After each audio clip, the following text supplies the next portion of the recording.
বাংলাদেশে বিবাহিত দম্পতিদের মধ্যে এখনো 50% দম্পতি বিশেষ করে জন্ম নিয়ন্ত্রণ পদ্ধতির জন্য কন্ডম ব্যবহার করেছেন বা করতেছেন। এরকমের পুরুষের 50%, অর্থাৎ শতকরা 50% পুরুষই জানে না কন্ডমের সঠিক ব্যবহার। আর এই কন্ডমের সঠিক ব্যবহার না জানার পরিপ্রেক্ষিতে এই কন্ডম ছিঁড়ে যায়, কন্ডম লিক হয়ে যায়। হ্যাঁ, কন্ডম এই বিশেষ করে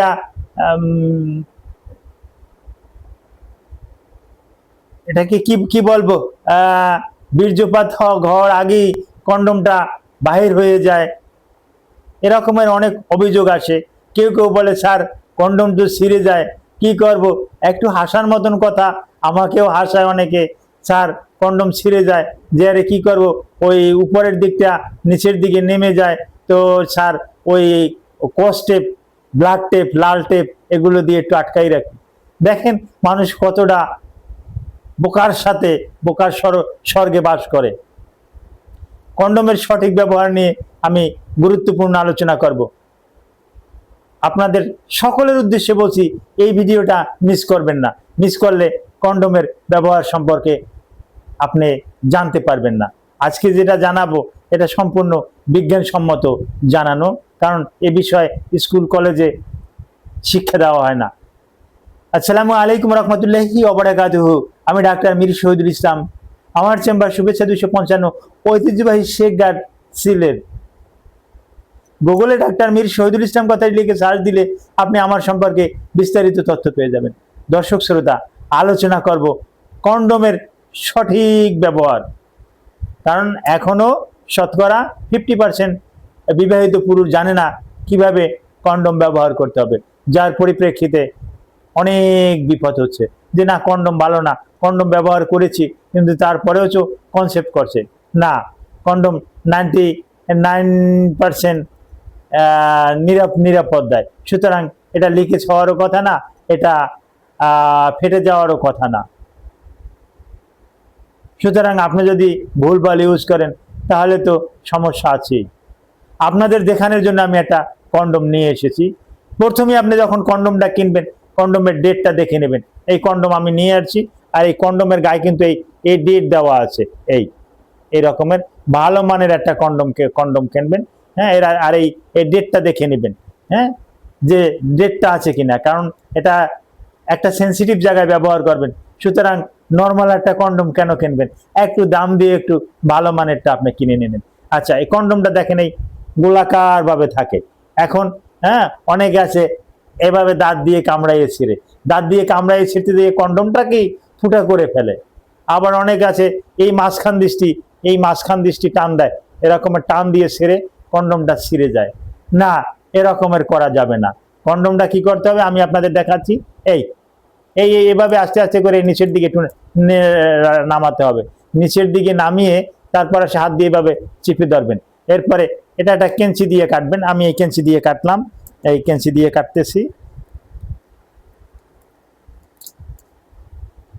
আচ্ছা, কেঞ্চি দিয়ে কাটার পর এই কন্ডমটা ঠিক এইরকম ভাবে বাহির হবে। এই বাহির হওয়ার পর এটার একটা মাথা আছে, এই একটা মাথা। এখন এদিকে টানলে কিন্তু যাবে না, দেখেন এদিকে কিন্তু আটকানো, এদিকে যাবে না। যার পরিপ্রেক্ষিতে এই মাথাটা এদিকে দিলে তাহলে কিন্তু যাবে। যেমন আমি দেখাচ্ছি, এই ধরুন এইটা পেনিস, এইটা গ্ল্যান্স পেনিস, পেনিসের মাথা। এখানে বসানোর সময় এই মাথায় কিন্তু হাত দিতে হবে। মাথায় হাত দিয়ে এভাবে বসিয়ে দিতে হবে, কারণ এভাবে বসিয়ে দিলে এই যে মাথার যে বাতাসটা, এই বাতাসটা কিন্তু চলে গেল। এখানে কিন্তু আর বাতাস রইল না, বাতাসটা চলে গেল। হ্যাঁ, এরপর আস্তে আস্তে করে এটাকে এভাবে এভাবে এভাবে কিন্তু ছড়াতে হবে, এভাবে নিয়ে আসতে হবে। এখন যাদের পেনিসের সাইজ ছোট, তারা ওই স্মল সাইজের কন্ডম পাওয়া যায়, ওটা ব্যবহার করবেন। যাদের পেনিসের সাইজ এক্সেল, তারা এক্সেল। যাদের সাইজ বড় তারা ডাবল এক্সেল। এগুলো মেজারমেন্ট হিসাবে আপনারা কিনে নেবেন এভাবে। হ্যাঁ, আর যাদের পেনিস ছোট তারা যদি বড় কন্ডম ব্যবহার করেন তাহলে এই রকমের ঢোলাঢালা হবে, এই রকমের ঢোলাঢালা হবে, যে অনেক সময় দেখা যাবে যে এটা পড়ে যাবে। আর ইন্টারকোর্স শেষে কন্ডমটা কখনো আপনি এভাবে এভাবে টাইনে ছিড়বেন না, এই গোড়া ধরে আস্তে আস্তে করে এটা নেবেন। হ্যাঁ, আস্তে করে এটা নিয়ে এভাবে খুলে খুলে খুলে ফেলবেন। খুলে ফেলে এটাকে একটা দেখবেন একটু মানে বীর্য যাতে বাইরে না পড়ে। এরপরে এই কন্ডমটাকে একটা গিট দেবেন, এভাবে একটা,